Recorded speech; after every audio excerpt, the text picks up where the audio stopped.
Welcome to Walking the Earth, Malaysia. Today we're in Georgetown, Penang at the Burmese Temple Complex that was founded in 1803. It's right across the street from a Thai Buddhist monastic complex that was founded in 1900. So this is Burmese. So they are just like the Thais, Theravada typically. Burma or Myanmar is a very diverse country consisting of many different ethnic groups with many different religions, including many Muslims, many Christians, and you have the Burma people who, my understanding is that they originated up in the Tibetan plateau and came down and conquered the indigenous Mon people who were some of the first Theravada practitioners, and to this day live in Mon state in Myanmar as well as in central Thailand.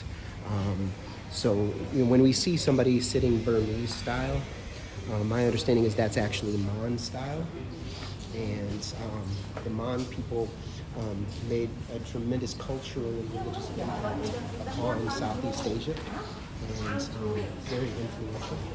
And then later we've got the Shan, who are cousins of the Thai people. They're Thai Kadai speakers, and they are also from southern China, just like the Thai and the Lao people originally, my understanding. So this is interesting. It's got paintings of scenes from the life of the Buddha.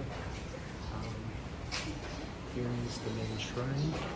This is something we would typically see in Myanmar and say Yangon at Shodagon Pagoda, where they've got kind of a halo around the Buddha's head, which is typical in paintings, but they like to have the lights behind there, so it's an interesting psychedelic effect. You can see a library to the right. So there are some beautiful paintings here to depict the life of the Buddha. And then we can wander through the compound a little bit and get a sense of it. When people go into the temples or the shrines, they typically take off their shoes. We're not in the temple itself. Elephant statues here. Here's some, I think that's more of a Chinese influence. Like Penang is a very diverse place.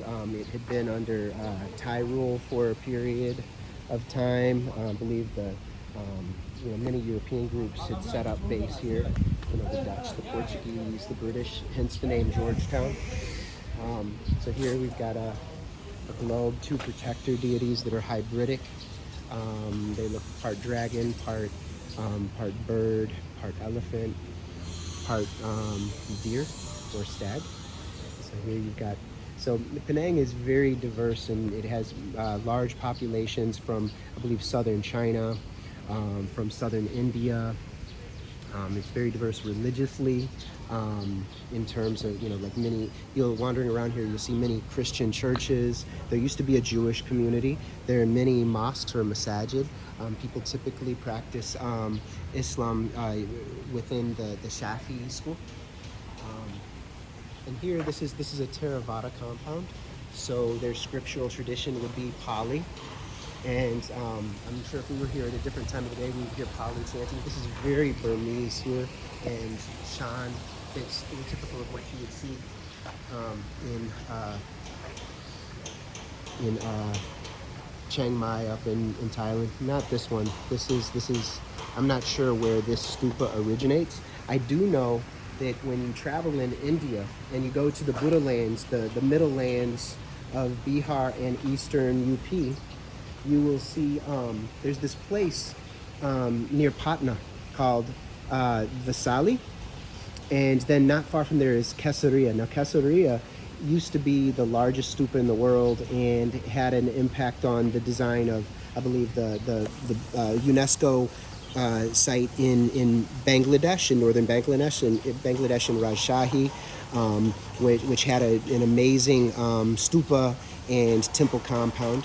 And I believe they were very similar to this at Sonapur and Kesaria, and then those places had a big impact on Southeast Asian designs, which also were influenced by Sri Lanka, because much of the Theravada tradition went from southern India into Sri Lanka and then came to Southeast Asia, although there is evidence that some of it came directly from southern India. Places in the Bengal region, the Andhra region, the Tamil region were heavily Theravada. until maybe 1,000 years ago. And but Burma, which is now called Myanmar, it is still heavily Buddhist, even though it is quite diverse. So you'll see a number of architectural styles. It's quite beautiful. This is nice how they have the tree growing around the stone. Oh wow, lots of turtles and fish in here. Very cool turtle. Beautiful. And then over here to the right, there's a design here that's very interesting to me. And you see this a lot at Shwedagon and over near Bagan. The temple complex is there.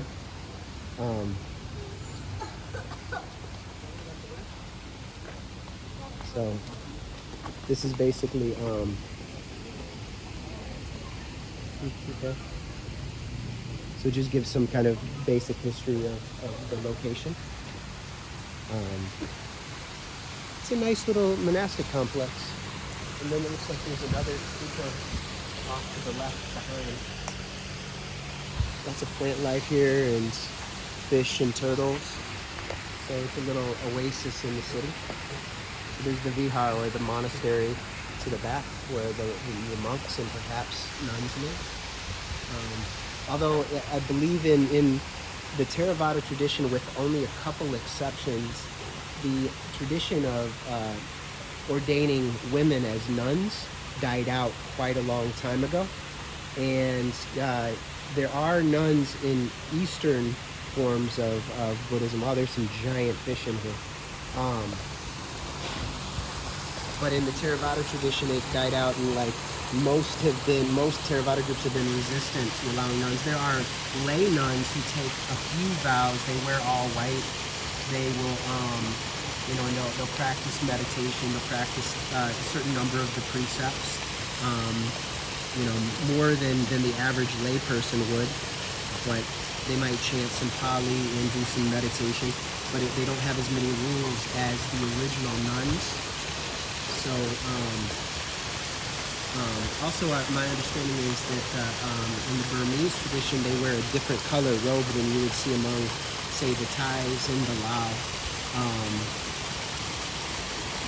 And there are lots of theories about why that is, but I'm not knowledgeable enough to speak on that. But it's a nice place to visit. I've really enjoyed visiting Penang. Georgetown is such a cool area. Spend some time for food and culture and religion, and very fascinating.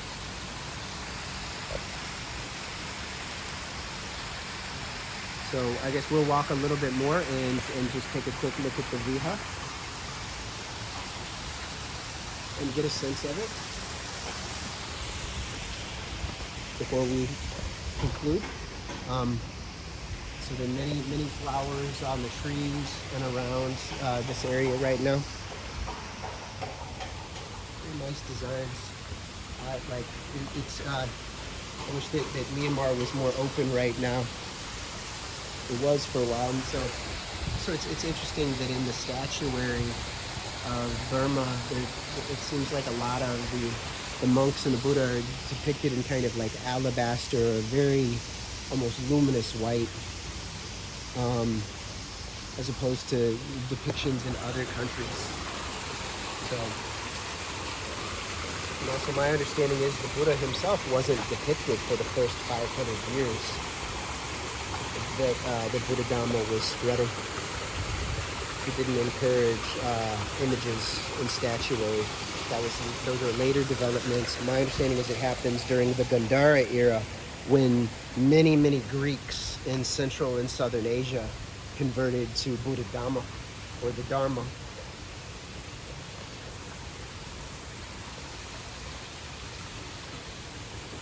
Interesting, great. Dhammasika Betong Vihar. Vihar is a monastery. Dhamma is the truth. It has many different meanings. Like it can mean natural law, it can mean truth. Wow, this is an interesting protector here.